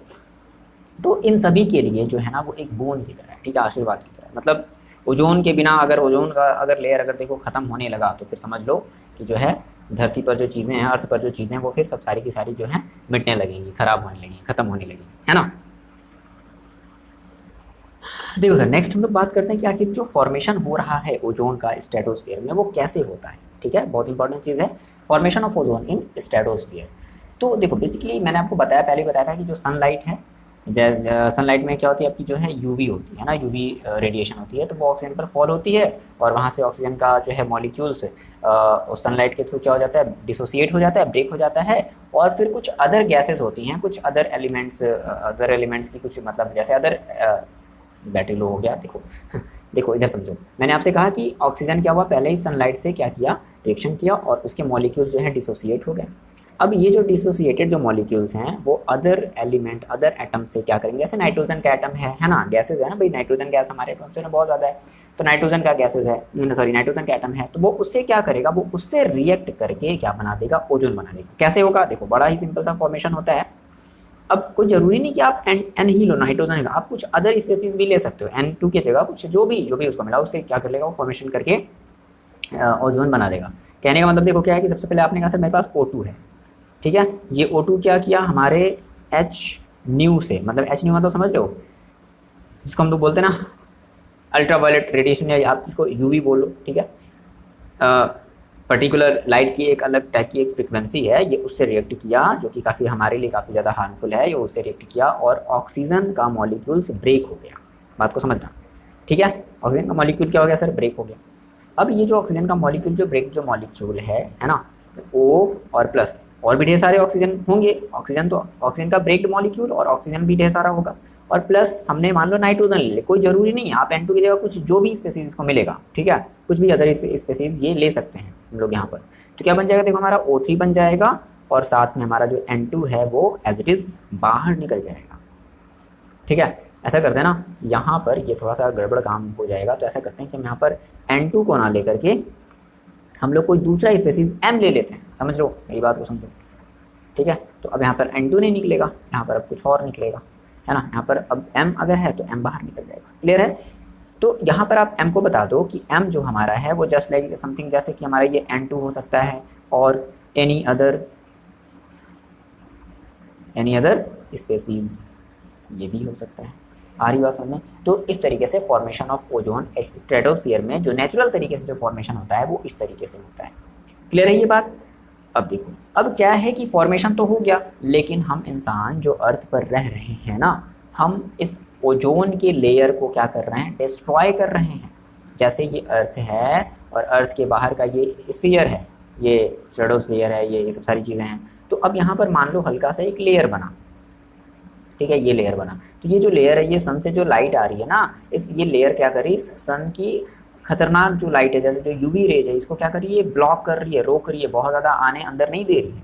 लेकिन हम लोग अब यहाँ से कुछ ऐसी एक्टिविटी कर रहे हैं अपनी सरफेस पर, हम लोग यहीं पर रहते हैं ना, तो इस सरफेस पर रहते हुए हम लोग कुछ ऐसी एक्टिविटी कर रहे हैं जिसकी वजह से ये ओजोन क्या हो रहा है, ओजोन का जो लेयर है ना वो डिस्ट्रॉय हो रहा है, जिसको हम लोग बोलते हैं डिप्लीशन। तो आप नेक्स्ट हेडिंग लगा लो क्या, डिप्लीशन ऑफ ओजोन लेयर। देखो डिप्लीशन ऑफ ओजोन लेयर की बात करें तो डिप्लीशन का मतलब क्या होता है सर, डिस्ट्रक्शन, खत्म करना उसको, ठीक है, डिप्लीट करना, डिलीट करना, ठीक है। The destruction of ozone in atmosphere is termed as depletion of ozone layer, clear है। अब डिप्लीशन देखो दो तरीके से होता है, एक तो जनरली नेचुरल तरीके से होता है, नेचुरल तरीके से किस तरीके से होता है अभी हम देखेंगे, ठीक है ना, और दूसरा जो है आपका वो केमिकल थ्रोन बाय मैन, ठीक है, मतलब हम लोग जिस टाइप का हम लोग अर्थ पर रख करके केमिकल यूज़ कर रहे हैं, अपना फ्रिज चला रहे हैं, रेफ्रिजरेटर जो है वो चला रहे हैं, एयर कंडीशनर चला रहे हैं वो चला रहे हैं, जो हमारी व्हीकल्स है, व्हीकल्स में से जो काफ़ी जो पॉल्यूटेंट जो गैसेज निकल रही हैं, कार्बन मोनोऑक्साइड जो निकाल रहे हैं, तो उसकी वजह से भी ओजोन लेयर क्या हो रहा है, डिप्लीट हो रहा है। तो सबसे पहले हम लोग सर बात करते हैं नेचुरल वे में। देखो नेचुरल वे में जनरली क्या हो सकता है, ऐसे समझ लो, नेचुरल वे में जनरली देखो क्या हो सकता है, जैसे मान लो आपने कहा कि देखो नेचुरल वे में आपको कराना है ना, ओके ठीक है, तो आपने कहा सर आपके पास ओजोन लेयर था, दैट मीन्स O3 था, ध्यान से समझना बात को, नेचुरल वे में भी हम करा रहे हैं, नेचुरल वे की बात कर रहे हैं, O3 था और O3 ने रिएक्शन किया O से, भाई ब्रेक्ड ऑक्सीजन है ना, ठीक है, तो क्या बन गया, देखो क्या बन गया, ये आपका बन जाएगा O2, क्या बन जाएगा O2 और 2O2। तो देखो नेचुरल तरीके से डिप्लीट हो गया, तो ये बहुत ज़्यादा टेंशन वाली बात नहीं है, नेचुरल तरीके से अगर डिप्लीट हो रहा है लेयर, ऑक्सीजन में कन्वर्ट हो गया ना, यानी कि जो ओजोन लेयर था, ओजोन मतलब लेयर का मतलब क्या कि बहुत सारी ओजोन की गैसेज एक परत के रूप में बैठी हुई हैं, तो वहाँ से क्या हो गया, कुछ जो ओजोन है वो O2 में कन्वर्ट हो गया। तो ये दिक्कत वाली बात नहीं है, दिक्कत वाली बात इससे है, इससे बहुत ज़्यादा ओजोन लेयर क्या हो रहा है, डिके हो रहा है, बहुत ज़्यादा डिस्ट्रॉय हो रहा है।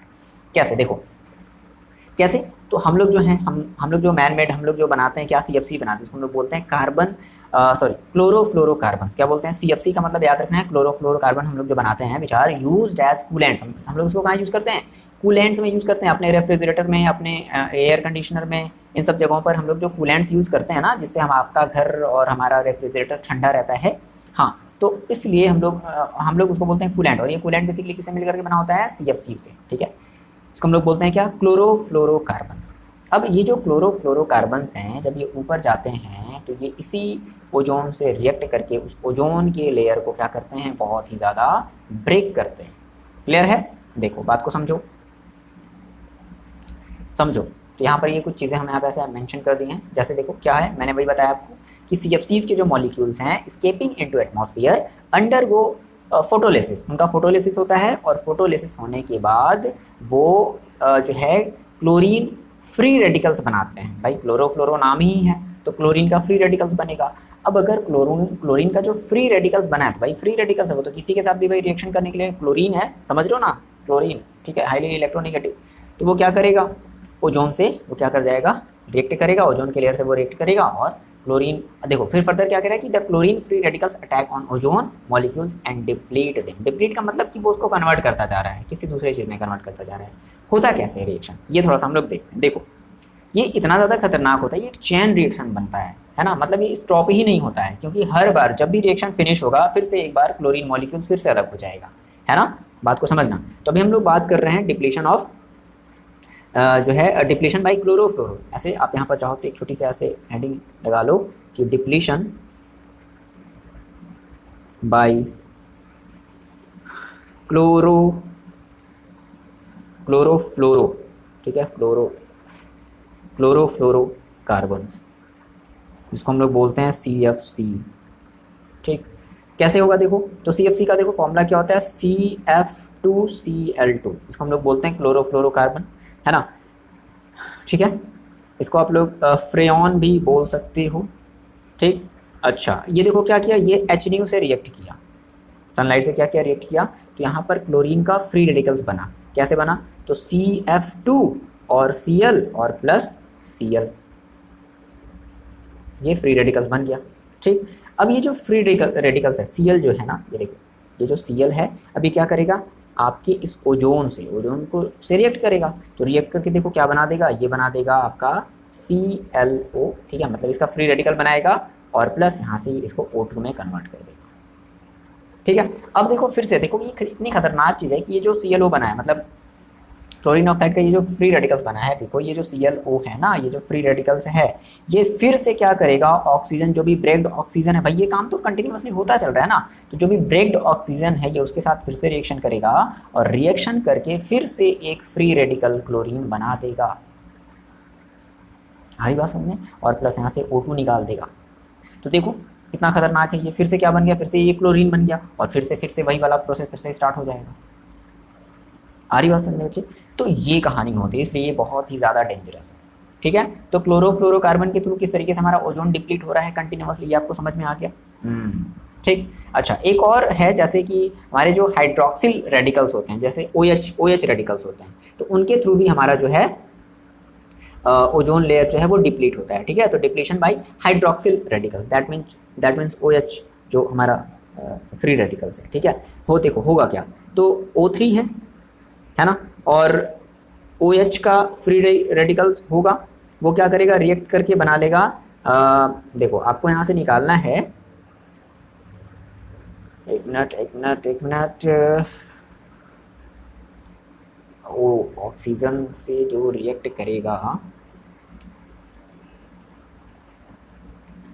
ऐसे, देखो ये कुछ इस तरीके से बनता है, O है ना, तो आपका जो है ये दो फ्री रेडिकल्स यहाँ से बनता है, ध्यान से देखना कैसे बन जाएगा ये आपका H और O, ठीक, और इधर आपका एक बनेगा HO, एक मिनट रुक जाओ, 1 2 ऑक्सीजन 3 4 है ना, 4 ऑक्सीजन,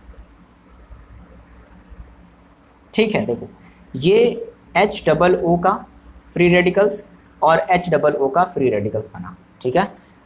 ओजोन से रिएक्ट करके OH का जो फ्री रेडिकल्स है, OH जो फ्री रेडिकल्स है वो ओजोन से रिएक्ट करके HOO फ्री रेडिकल्स और HOO फ्री रेडिकल्स बना। अब ये फिर से, क्योंकि ऑलरेडी वहाँ पर जो है O मतलब कि जो ब्रेक्ड ऑक्सीजन है वो ऑलरेडी अवेलेबल है, फिर से वो रिएक्ट करके फिर से क्या बना लेगा, फिर से वो OH का फ्री रेडिकल्स बना लिया, और अगर फिर से वो OH का फ्री रेडिकल्स बना लिया तो फिर से वो क्या करेगा, फिर से वो ओजोन से रिएक्ट करेगा। तो इस वजह से ये वाला जो रिएक्शन है वो चाहे क्लोरोफ्लोरो जो है कार्बन का हो, वो फिर चाहे आपका जो है हाइड्रोक्सिल रेडिकल्स हो, है ना। तो ये रिएक्शन काफ़ी ज़्यादा डेंजरस रिएक्शन होती है, मतलब एक चैन रिएक्शन, ये चैन के फॉर्म में जो है कंटिन्यूसली क्या कर रही है, चल रही है ना। और ये बहुत ज़्यादा ओजोन की लेयर को ये बहुत ही ज़्यादा क्या करती है, डैमेज करती है। आ रही बात समझ में? ठीक है, अच्छा आ रही बात समझ ना। अच्छा देखो, उसके अलावा ये तो ऐसा हो गया। अब कुछ और भी ऐसी चीज़ें हैं, जैसे कुछ और भी रिएक्शन होता है जिसके थ्रू हमारा ओजोन जो है डिप्लीट करता है। जैसे मान लो कि नाइट्रिक ऑक्साइड है भाई, बहुत ज़्यादा पॉल्यूटेंट जो है मान लो क्रिएट हो गया एटमॉस्फेयर में, नाइट्रिक ऑक्साइड है ना। तो एक छोटी सी आप और हेडिंग लगा लो, डिप्लीशन बाई नाइट्रिक एसिड।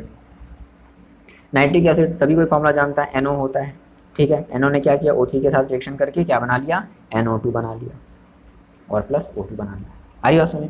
तो इस तरीके से जो है क्या हो रहा है कि डिप्लीशन हमारे ओजोन लेयर का कंटिन्यूअसली अमाउंट में होता जा रहा है, होता जा रहा है, होता जा रहा है, ठीक है। ओके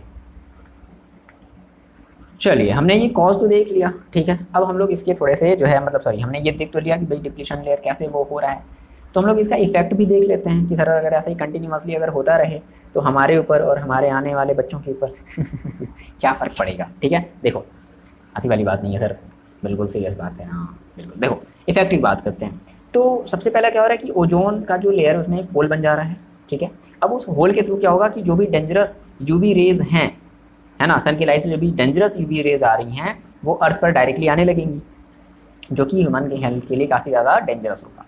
अब क्या करेगा ये, बेसिकली क्या करेगा, देखो तो ह्यूमन बींग्स के लिए हार्मफुल तो है, क्या क्या कर सकता है, कॉजेज सन बर्न, मतलब है ना स्किन जैसे बर्न होने लगती है सन में जाने पर, तो ये हो सकता है। स्किन एजिंग आने लगेगी, स्किन एजिंग मतलब समझ रहे हो, ल्यूकेमिया होने लगेगा, स्किन कैंसर होने लगेंगे, ब्रेस्ट कैंसर होने लगेंगे, ठीक है। प्री मैच्योर एजिंग आने लगेगी, मतलब आप छोटे हो और बूढ़े दिखाई देने लगोगे, तो ये सब सारी चीज़ें इनके इफेक्ट्स में हो सकते हैं। क्लियर हुई बात? अच्छा ये तो सर हो गया, इफेक्ट की बात कर ली सर हमने। नेक्स्ट हम लोग बात कर ले सर इसका प्रिवेंशन, सर हम इसको कैसे कर सकते हैं, ठीक है। तो सिंपल सी बात है यार, वही क्या करना पड़ेगा हमें, इन सब चीज़ों को बचने से, मतलब इन सब चीज़ों को यूज़ करने से अवॉइड करना चाहिए। लेकिन ऐसा मानेगा कौन है? फ्रिज आप क्या यूज़ करना बंद कर दोगे? बिल्कुल नहीं करोगे, तो कौन मानेगा। लेकिन फिर भी पढ़ना है तो पढ़ लेते हैं ऐसा नहीं है, कुछ सोचना, इसका अल्टरनेट सोचना, ठीक है वैसे, बट बहुत ज़्यादा वो यूजफुल नहीं है। देखो तो since causes of depression of ozone layer is mainly oxides of nitrogen and CFCs, ठीक है, नाइट्रोजन और CFCs की वजह से हो रहा है, तो therefore the emission of these pollutant should be checked to maximum possible extent. मतलब निकालने से पहले, जैसे देखो जैसे साइलेंसर हम लोग गाड़ी यूज़ करते हैं ना, गाड़ी में जो साइलेंसर लगा हुआ होता है, तो साइलेंसर क्या करता है, वो मैक्सिमम जो पॉल्यूटेंट्स जो मटेरियल होते हैं उनको वो रोक लेता है, और मतलब ठीक है, फिर उनके बाद उन गैसेस को क्या करता है, जो साइलेंसर होता है ना व्हीकल का, वो उसके बाद फिर उनको एग्जॉस्ट करता है। तो हमें ये काम थोड़ा सा करना चाहिए। इसी तरीके से हमें CFCs में भी कुछ ऐसा ही ट्रिक जो जुगाड़ है वो लगाना चाहिए, है ना। तो the use of fossil fuel, हाँ फॉसिल फ्यूल से भी बहुत ज़्यादा होता है भाई, कार्बन मोनोऑक्साइड क्रिएट होता है, तो should be discouraged as far as possible. कौन मानने वाला है?